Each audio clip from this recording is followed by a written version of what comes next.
Fala pessoal, sejam todos muito bem-vindos de volta. Eu sou Caio, sou criador do canal To Grow e no vídeo de hoje nós vamos falar sobre como funciona a economia, principalmente no caso da economia do Brasil.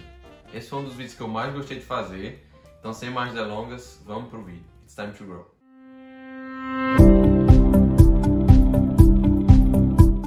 Existem vários modelos de gestão econômica que os estados podem utilizar para lidar com suas economias. É claro que alguns deles foram aplicados ao longo dos anos e outros não, são apenas teóricos, mas no geral eles variam entre dois extremos. Um extremo em que o Estado controla completamente a economia, que é inclusive parecido com o que Hitler tentou aplicar na Alemanha nazista, e aqueles sistemas de economia de mercado pura, em que a iniciativa privada é quem determina todas as variáveis econômicas de maneira natural, em função das interações entre as pessoas, entre os elementos da economia. Mas a maioria dos sistemas que são aplicados pelos governos para lidar com a economia hoje em dia são sistemas intermediários, em que o Estado ele tem algum controle sobre algumas variáveis econômicas, podendo inclusive incentivar ou não alguns setores da economia, mas no final das contas é a iniciativa privada que é o motor da economia. Esse é o caso na maioria dos países, inclusive no Brasil.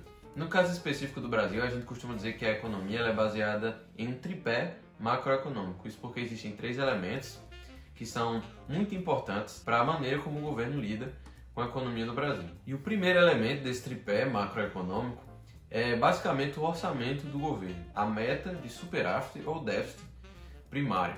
Primário porque não leva em conta os juros que podem ter sido acumulados por uma dívida anterior.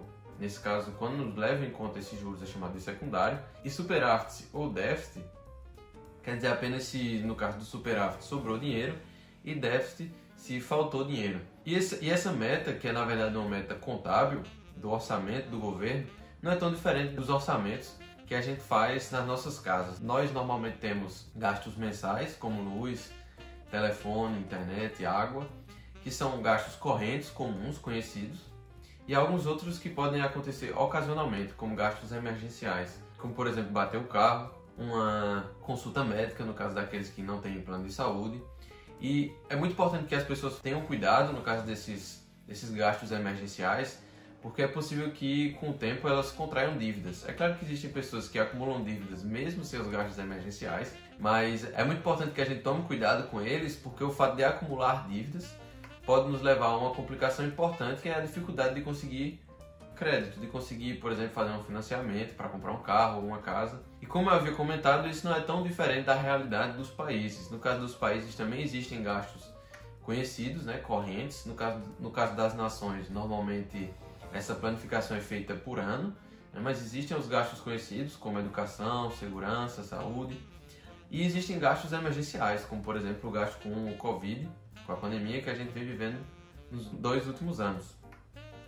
E é muito importante para os países ter um orçamento saudável, que não se contraia dívidas, exatamente porque no momento em que o país ele não consegue equilibrar suas contas, que ele informa, né, por meio de seu presidente da República ou do Ministério da Fazenda, que ele vai ter que contrair dívidas para manter o seu orçamento, a confiança de que aquele país prospere, de que a economia vá para frente, que exista crescimento durante os próximos anos, ela é abalada. As pessoas acreditam menos que aquele país vá se desenvolver, como talvez fosse a expectativa. E é nesse momento que entra o segundo elemento do tripé macroeconômico, que é o câmbio flutuante. O câmbio não é nada mais do que o preço da moeda estatal na economia internacional. Esse preço normalmente é dado em dólar, e essa também é uma convenção internacional, principalmente baseada na força da economia norte-americana, mas ainda mais no seu poder bélico militar, né, de ameaçar outras nações que ousem usar outra moeda, que não o dólar, para negociações internacionais. Mas de qualquer forma o preço das moedas estatais normalmente é dado em dólares, e flutuante porque ele não é fixo, não é definido pelo governo especificamente, como por exemplo acontece na Argentina, de definir que X pesos é o equivalente a $1. No Brasil não é assim que nossa moeda é precificada. É precificada pela oferta no mercado e pela procura de pessoas que desejam ter reais. Então, no momento em que o país ele informa publicamente que o seu orçamento teve um déficit, ou seja, que ele contraiu uma dívida durante aquele ano e diminuindo a expectativa de crescimento, muitas pessoas perdem confiança na nação e, por exemplo, deixam de ter interesse em investir naquele país, o que leva a uma diminuição na procura por, no caso do Brasil, reais.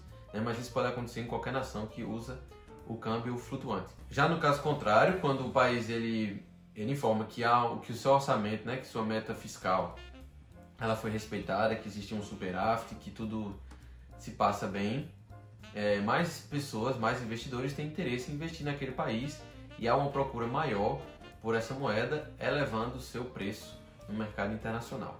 E o preço da moeda nos leva ao terceiro elemento do tripé macroeconômico, que é a inflação. A inflação não é nada mais do que a perda do poder de compra de uma moeda ao longo do tempo. E no momento em que o preço dessa moeda aumenta ou diminui no mercado internacional, todos os bens que são importados para aquele país variam de preço. Nossa moeda, por exemplo, foi uma das que mais perdeu valor durante a pandemia. Foi um momento em que o real ele caiu muito de preço no mercado internacional e todos os bens que são importados, como por exemplo iPhones, telefones no geral, bens de tecnologia, muitos deles são produzidos por empresas do exterior, aumentaram muito de preço. Mas não apenas esse tipo de bem. Existem vários bens que são básicos para a economia, que têm seu preço atrelado ao dólar, que é a moeda utilizada no mercado internacional. Como por exemplo o aço, que é muito utilizado na construção civil. Apesar do Brasil ser um grande produtor, de qualquer forma, o preço é atrelado ao dólar. Então, no momento em que nossa moeda ela perde poder de compra internacionalmente, o preço de alguns desses bens também varia, que também é o caso do petróleo, esse mais conhecido, já que afeta diretamente as pessoas. A gente costuma ter mais contato com os derivados do petróleo, como por exemplo a gasolina, então a gente sofre mais essa influência. Mas isso acontece também com vários outros bens básicos da economia, que são chamados de commodities, e por serem básicos, são negociados no mercado internacional e em dólar, o que faz com que nossa moeda perca poder de compra no momento em que o seu preço internacionalmente cai. Então, resumindo, no caso das moedas estatais, que são moedas fiduciárias, que fiduciária inclusive vem de confiança, então o seu preço no mercado internacional varia nos momentos em que as pessoas têm mais ou menos confiança de que esse país vai se desenvolver. E o preço da moeda, por sua vez, influencia diretamente no preço dos bens e serviços na economia daquele país. Então, para controlar a maneira como o preço dos bens varia na economia, o governo utiliza metas de inflação para medir o quanto esses preços vão variar naquele ano, ou seja, o quanto seu dinheiro vai perder em poder de compra durante aquele ano. E para controlar essas metas de inflação, o governo usa taxas de juros que são controladas, no caso do Brasil, pelo Banco Central, definidas pelo conjunto de diretores do Banco Central, que é chamado de Copom no Brasil, que se reúne a cada 45 dias para decidir qual é a taxa de juros básica da economia durante os próximos 45 dias. Então a taxa de juros não é nada mais do que o preço do dinheiro. Isso porque se a taxa de juros está alta, quer dizer que se você vai pegar dinheiro emprestado, você vai ter que pagar mais por ele quando for pagar de volta o empréstimo. Se a taxa de juros está baixa, quer dizer que você consegue pegar dinheiro emprestado sem ter que pagar uma alta quantia por esse serviço, por ter pego dinheiro emprestado de alguém.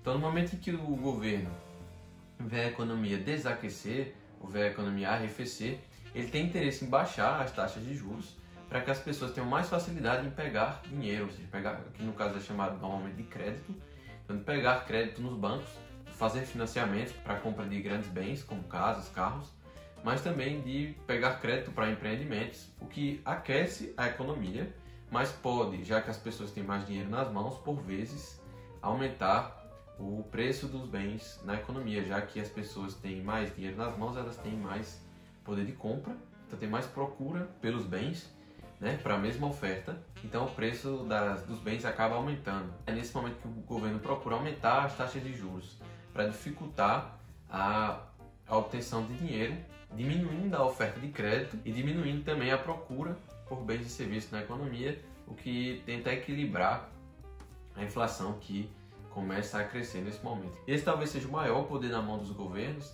que é esse poder de controlar a procura pela riqueza do país, pelos bens e pelos serviços que são oferecidos, na tentativa de equilibrar a inflação. Essa política econômica de baixar os juros, ou seja, de aumentar a oferta de crédito, se chama política expansionista, e o contrário, a política econômica de aumentar os juros, se chama política contracionista, já que diminui a quantidade de dinheiro, diminui a oferta de crédito, na economia. Essas políticas econômicas intervencionistas, em que o Estado determina algumas variáveis-chave da economia, ela foi inaugurada, pode-se dizer, por Roosevelt, logo depois da Grande Depressão de 1929, no que ficou conhecido como New Deal, né? Foi aquele conjunto de políticas econômicas que tinha como objetivo tirar os Estados Unidos daquela Grande Depressão que vivia depois da quebra da Bolsa de 1929, que ficou inclusive conhecida como o fim do liberalismo econômico. Alguns economistas chegaram ao consenso de que o liberalismo econômico não funcionava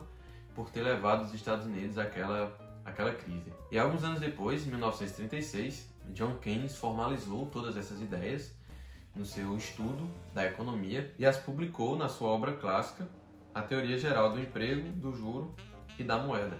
E foi nessa obra que ele criou o Estado keynesiano, que é exatamente a definição de um Estado que precisa necessariamente intervir na economia para que ela funcione de maneira harmoniosa. Ao contrário do que definem as ideias liberais, que acreditam que o Estado não precisa ou não deve intervir na maneira como a economia funciona. Tá? Então esse é o modelo que é utilizado pelo Brasil, o modelo do tripé macroeconômico, que é muito baseado nessa teoria keynesiana de que o Estado ele é necessário para que a economia funcione de maneira harmoniosa. Não são todos os países que aplicam o tripé macroeconômico como o Brasil. Alguns deles têm metas de inflação, como por exemplo os Estados Unidos, que possuem metas de inflação, mas não por ano. O Brasil define metas por ano. Já outros países definem metas de inflação a um prazo maior, sem definir um prazo específico. Mas no caso específico do tripé macroeconômico, que é usado no Brasil, ele não é uma unanimidade. Entre o período de 1999 até 2011, o PIB do Brasil só cresceu 3,6%. O que, considerando os países do conjunto BRICS, né, que são aqueles países em desenvolvimento ou muito perto de se tornarem países desenvolvidos, que é um conjunto do qual o Brasil faz parte, né, o Brasil, Rússia, Índia, China e África do Sul, essa taxa de 3,6% de crescimento só ficou acima da taxa de crescimento do PIB da África do Sul e se igualou à taxa de crescimento internacional, né, a média de crescimento do PIB internacional no mesmo período. E na década logo depois, entre 2010 e 2020, o PIB do Brasil praticamente não cresceu, né? Eu espero que vocês tenham gostado dessa breve explicação sobre como funciona a economia do Brasil. Se foi o caso, eu peço que vocês deixem o like, né, aí no vídeo, se inscrevam no canal para vocês não perderem nenhum dos nossos próximos vídeos. E por hoje é só, pessoal. Um abraço e até a semana que vem.